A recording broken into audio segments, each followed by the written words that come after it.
ఇమ్ము captaincy contendership నుంచి తీసేయడానికి లైట్ ఆఫ్ చేస్తా. ఒక నిమిషం, ఆ పాయింట్ వల్ల నేను కెప్టెన్సీ కంటెండర్ లో నీ లైట్ ఆపేయలేదు. ప్రిఫరెన్స్ నువ్వే ఉంటావు, నీ పేరే ఉంటదని ఎందుకు అంటావు? అప్పుడు నీకు ఇప్పుడు గుర్తు. నేను ఉన్నంత వరకు నా తర్వాత ఎవరన్నా ఉంటే నేను నీ పేరే చెప్పాను. నువ్వు ఎప్పుడైతే నువ్వు నాకు లేవు, నువ్వు నా ఫ్రెండే కాదు అని అనేసరి నేను అప్పటి నుంచి నేను లైట్ తీసుకున్నా. హట్ అనిపించింది కాబట్టే నేను బాధపడ్డా. ఓకే, ఈ అమ్మాయికి నేను ఎంత చేసినా కనపడట్లేదు కాబట్టి మన పని మనం చేసుకుంటాం బెస్ట్ అనిపించింది.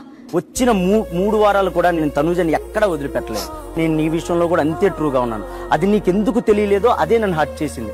ఓకే, నువ్వెప్పుడైతే నాకు సార్ ముందు ఆ మాట అన్నావో నేను నీ భరణి అన్నకు కూడా చెప్పుకోలేక మా మమ్మీకి చెప్పుకుని నేను ఎన్నిసార్లు బాధపడ్డానో నాకు తెలుసు. నేను ఫ్రెండ్ అనుకుంటాను కాబట్టి నువ్వు చిన్నదన్నా నేను హర్ట్ అవుతాను. నేను ఆ రోజు కూడా కూర్చొని నీకు ఒకటే చెప్పా, తనుజ నువ్వు ఏమన్నా అంటే దాని నుంచి బయటకు రావడానికి నాకు టైం పడుతుంది తనుజ, ప్లీజ్ మన ఇద్దరు గొడవలు వద్దని చెప్పాను. నేను స్టిల్ ఆ రోజు నువ్వు ఆ రోజు నన్ను ఫ్రెండ్, నువ్వు నా ఫ్రెండే కాదురా అనేసి నా మొఖాన్ని.